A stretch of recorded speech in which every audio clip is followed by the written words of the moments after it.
Ladies and gentlemen, it's my great honor to have the opportunity to attend today's conference.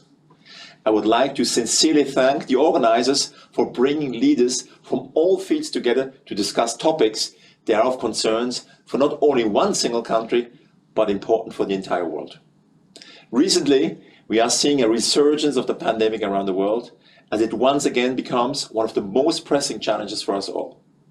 We are all in this together, and we cannot afford to leave anyone behind, especially vulnerable groups such as children, the elderly, and the underprivileged. This is far beyond a healthcare crisis.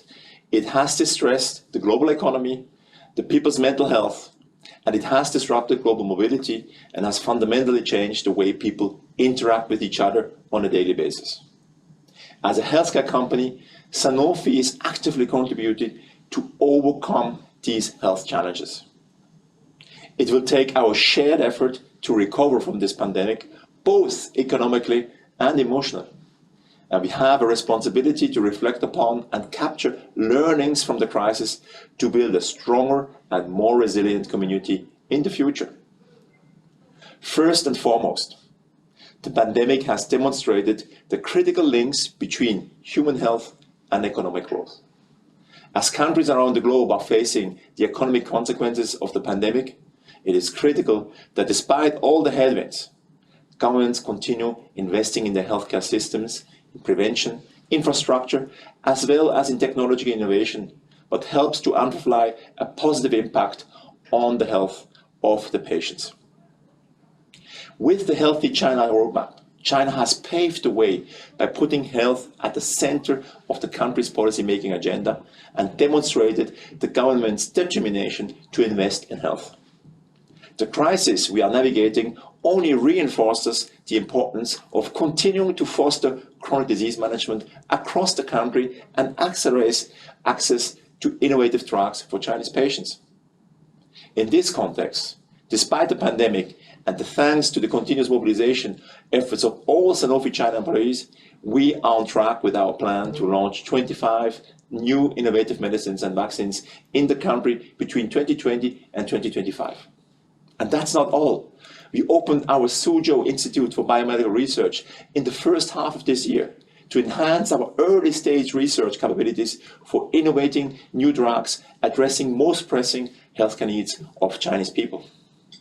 Second, the pandemic also has shown the critical importance of thriving pharma industry at global, regional, and local levels.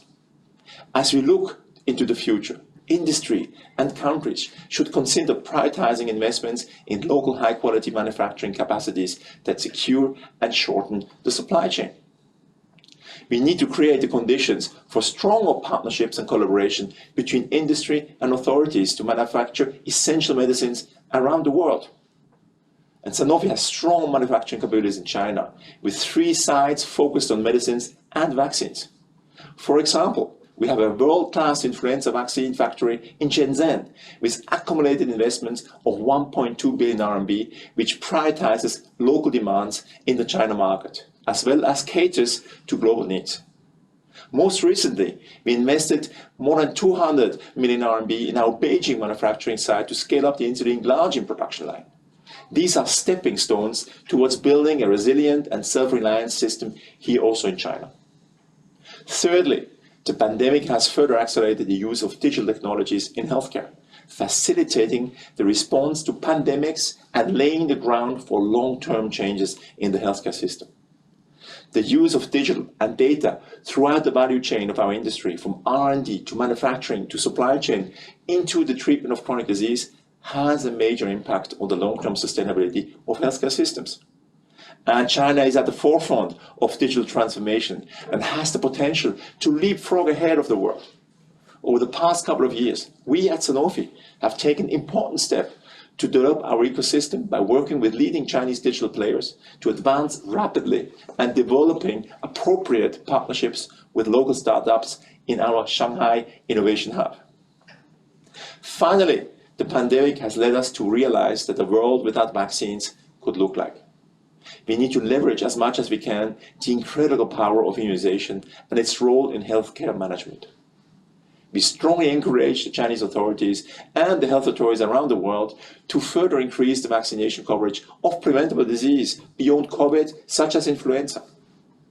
By raising awareness of the benefits of flu vaccination and further accelerating the introduction of innovative, first-in-class vaccines, China could enrich its technology and product reserving for annual flu as well as for pandemic preparedness. Sanofi stands ready to work hand in hand with the Chinese authorities to support the national initiative on vaccine pilot launch in the Greater Bay Area, as well as the application of international practices such as parallel batch release that could help China to further improve flu vaccines' time to market and thereby increase vaccination coverage. As a part of our efforts in this regard, we are also very proud to announce that partnering with the Shenzhen government, we will open the Greater Bay Area International Vaccine Innovation Center in December, which is world-class of its own. Sanofi has a long-standing commitment to China. We have set strong footprints across the country. Taking Greater Bay Area as an example, our presence here can trace back to the early 90s, when we set up an office here in Guangzhou. It also has been elevated to the Sanofi's Greater Bay Area headquarters recently as part of our ambitions to support the China healthcare industry.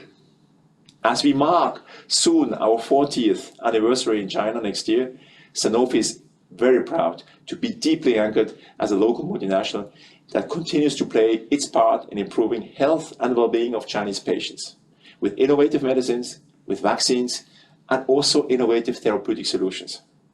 There is so much we can and must do together to realize the vision of a healthy China. To conclude my speech, I would like to again say thank you for the organization for this magnificent platform. I really appreciate the opportunity to be part of the Understanding China Conference 2021, and I hope all of you found it a successful event. 谢谢。